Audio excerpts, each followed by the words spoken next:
Bonjour à tous et bienvenue sur ma chaîne YouTube pour cette nouvelle vidéo tuto où aujourd'hui nous allons terminer notre série sur le thème faire de beaux PowerPoint.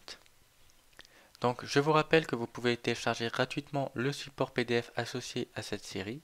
Pour cela, rien de plus simple, il suffit de cliquer sur le lien OneDrive qui se trouve dans la description.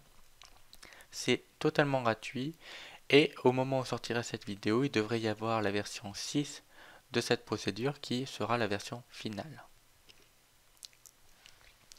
Donc si ce n'est pas déjà fait, je vous invite à aller regarder les précédentes vidéos qui traitaient de tout ce qui était le contenu avec les slides importantes et le contenu des diapos, tout ce qui était transition et animation, ainsi que navigation du bout des doigts.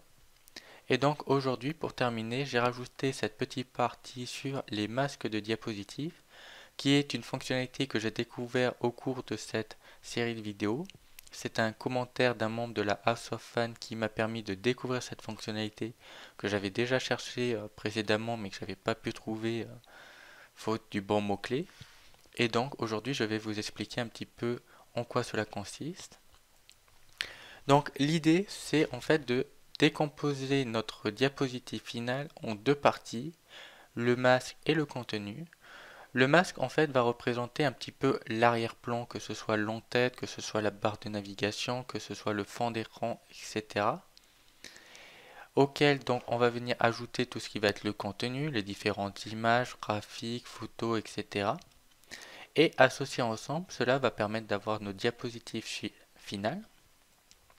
Et donc l'intérêt, ça va être que si à un moment pour X ou Y raison, on souhaite changer, faire évoluer notre en-tête, par exemple dans ce cas-là, il suffit de le changer une fois sur le masque et ça sera répercuté automatiquement sur toutes les diapositives sans toucher une seule seconde le contenu. Donc c'est assez intéressant. Si on regarde un petit peu plus dans le détail, le masque de diapositive était composé en deux parties. Donc le masque que l'on vient de voir avec par exemple l'en-tête, les liens hypertextes, le titre, etc. qui va être commun à l'intégralité de notre présentation. Et tout ce qui va être disposition qui va en faire permettre de créer des zones, comme vous pouvez le voir ici, dédiées à tel ou tel élément. Donc que ce soit du texte, une image, un tableau, un graphique, etc. Et l'idée en fait de mettre en place un masque avec des dispositions va être de normaliser un petit peu l'intégralité des présentations qui peuvent être créées, que ce soit dans une association, dans une entreprise, etc. Où on va avoir toujours les présentations structurées de la même façon, donc la même en tête et dans les slides.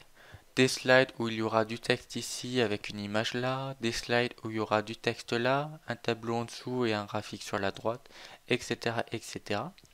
Ce qui permet d'avoir à chaque fois des zones bien déterminées et d'une présentation à une autre de retrouver un petit peu les mêmes éléments aux mêmes endroits pour parler de choses similaires. Hop. Donc si maintenant on va regarder un petit peu une petite démonstration.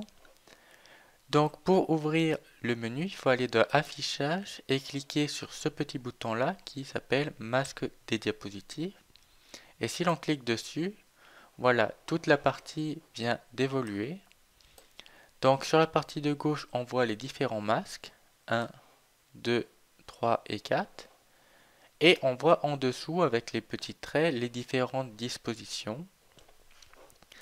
Donc le masque, il faut comprendre que c'est vraiment l'arrière-plan qui va être répercuté un petit peu à l'ensemble des dispositions en dessous.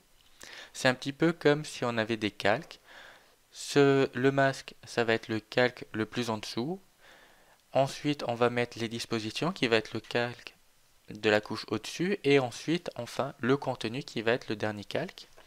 Et donc, si on regarde, ici, je ne peux pas attraper le calque du dessus, la barre, parce qu'elle est mise dans le calque du dessous. Par contre, si ici, maintenant, je viens à le supprimer, pour l'exemple, on peut voir que ça se répercute sur l'intégralité des dispositions suivantes. Hop, je le remets. Et donc, ici, par exemple, j'ai mis l'arrière-plan, plus cette barre de navigation avec le numéro de la page. Donc, Pour mettre les numéros de page, vous voyez, il y a un petit onglet qui est apparu là, côté gauche.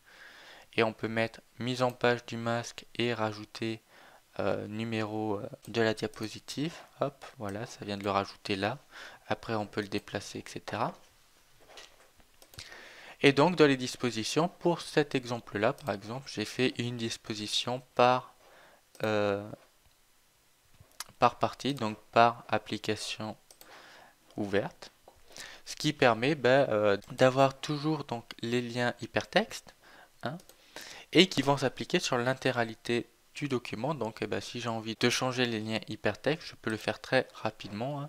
Et si on regarde maintenant, hop, on lance, on peut voir ici le numéro de la page qui va bien changer en fonction de mes liens hypertextes. Donc c'est quand même assez intéressant parce que là vraiment c'est au niveau du calque du masque et de la disposition, donc je ne peux pas les attraper et, du coup je ne peux pas interférer avec. C'est en arrière-plan. Donc si je reviens sur un deuxième exemple, par exemple ici, où je vais avoir donc mon en-tête avec l'entreprise, voilà, le petit bouton où je peux mettre le lien hypertexte, le numéro de la slide. Et où en dessous, là par contre, j'ai mis des dispositions. Et ces dispositions-là, pour les créer, il faut aller dans insérer un espace réservé. Donc, hop, par exemple ici, où on va mettre par exemple là du contenu sur cette partie-là. Voilà, donc le contenu, ça permet de mettre ce que l'on veut. On va mettre en dessous du texte, donc ça sera vraiment une zone dédiée juste à du texte. Et puis pourquoi pas rajouter sur la droite une image. Hop, voilà, on aligne un petit peu ça, on met un petit peu plus d'espace. Voilà, donc je ferme. Et donc si on vient ici, par exemple là, on peut voir que j'ai deux éléments. Et je peux aller de clic droit disposition. Vous voyez qu'ici c'est séparé par masque et par disposition. Et donc là on peut sélectionner la disposition que je viens de créer, qui est la dernière. Où on retrouve bien mon contenu. Donc je peux soit mettre du texte, comme je peux le mettre ici, texte de ma présentation. On peut mettre un graphique, un tableau, un smart hack, etc. Une image. Donc hop, par exemple un tableau de 5 par 4, voilà. Et puis ici, pourquoi pas une petite image. Hop, où je vais mettre, voilà par exemple, une image et vous voyez que donc les images prennent automatiquement la place, le tableau est automatiquement ici, avec un certain style, pareil pour le texte. Ça permet vraiment d'uniformiser les différentes présentations, les différentes slides. Et donc comme vous avez pu le voir ici, c'est séparé par masque avec Siemens, Apple, Windows 10. Et donc pour pouvoir avoir ces noms, il suffit d'aller dans masque de diapositive, faire clic droit et renommer le masque. Donc là vous voyez je l'ai bien appelé Windows 10 par exemple pour celui-là. Hop, on peut avoir les différents noms, 01 Siemens, hop, 02 Campus RDI, etc. On est vraiment assez libre là-dessus, ce qui permet de structurer et donc de s'y retrouver après. Et donc maintenant, pour clôturer ça, je vais partir sur une petite idée, une petite ouverture et une petite note que je vais faire à Microsoft en espérant que dans une prochaine mise à jour, ils prennent en compte ceci. C'est que pour mon Windows 10, l'idée que j'avais eue en fait, ça a été de créer un menu démarrer ici, directement dans le masque. Donc si on va dans les animations, hop, on peut voir qu'ils sont bien ici, hein, ça vient à droite ou ça repart à gauche si j'appuie sur le bouton menu démarrer. Et l'idée en fait, c'est d'avoir notre présentation ici et de pouvoir naviguer avec ce bouton faisant venir de droite à gauche et puis pouvoir aller dans n'importe quelle partie grâce aux différents boutons. Malheureusement, si hop, on requitte et que l'on regarde un petit peu comment ça fonctionne. Si je clique ici, ça vient bien sur la droite. Je clique, ça repart bien. Donc ça permet vraiment de faire un style assez intéressant et de pouvoir faire une navigation grâce à ceci, grâce au masque de diapositive. L'idée c'est vraiment d'avoir ce menu qui soit commun à l'intégralité des slides. Le problème, comme j'en ai parlé précédemment, c'est que c'est un petit peu comme des calques. On va voir le masque, par-dessus les dispositions et encore par-dessus notre contenu. Et donc ici, j'ai du contenu. Si je viens cliquer maintenant dessus, hop, on voit que le menu démarrer est en dessous parce qu'il est fait sur un calque en dessous. Donc l'idée, la proposition d'amélioration que je vais faire pour Microsoft, je vais leur envoyer un petit commentaire, ça serait de décomposer le masque de diapositive en deux parties, une partie arrière-plan et une partie premier plan, ce qui permettrait, l'arrière-plan c'est ce qu'on a vu, avoir par exemple notre barre des tâches, notre fond d'écran, le contenu c'est ce qu'on va mettre dedans, et le premier plan permettrait de venir par-dessus pour avoir au final un menu qui apparaît sur l'intégralité des slides et qui permettent de naviguer pour une présentation sur Windows 10, de voir un petit peu toutes les parties qui représenteraient tous les logiciels. Donc en attendant, on peut quand même bidouiller un petit peu. Pour ceci, on peut retourner dans le masque des diapositives, là où j'ai créé donc mon petit effet. On le sélectionne. Voilà, on fait copier. Voilà, on le supprime d'ici pour qu'il n'y soit plus. On ferme et on vient là et on le fait coller sur nos différentes slides. Donc ça peut aller très vite, on sélectionne chaque slide et hop, on colle, etc. Et si maintenant on relance, étant donné que c'est le dernier élément qui a été mis, et il va être au premier plan et donc ça fait bien l'effet. Mais le problème c'est qu'on est obligé de le faire, ce copier-coller sur l'intégralité des slides et que si on vient à changer cet effet-là, on est obligé de le changer sur l'intégralité. Donc ça serait quand même assez intéressant de mettre en place un masque de premier plan.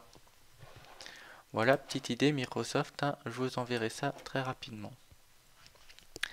Voilà, c'est tout pour aujourd'hui et c'est surtout tout pour cette série de vidéos qui aura quand même duré quasiment 2 mois. J'espère que ça vous aura plu, que vous aurez appris pas mal de choses, que ça va vous inspirer pour créer de beaux PowerPoint justement, avoir des idées originales, des styles à faire, des animations, des effets, d'avoir pourquoi pas le contrôle à distance, que ce soit sur téléphone ou sur tablette pour pouvoir se dégager un petit peu. L'idée au final, c'est vraiment d'arriver à se distinguer, à être assez original pour que, en dehors du contenu, qui doit être quand même très intéressant, le spectateur, le public, soit assez intéressé par ce qui se passe. Donc voilà, si vous avez aimé cette série de vidéos, n'hésitez pas à lâcher un pouce bleu et à partager sur les réseaux sociaux. Encore une fois, n'hésitez pas à aller télécharger le support PDF, c'est totalement gratuit. Et je vous dis à très bientôt pour de nouvelles vidéos. Allez, ciao!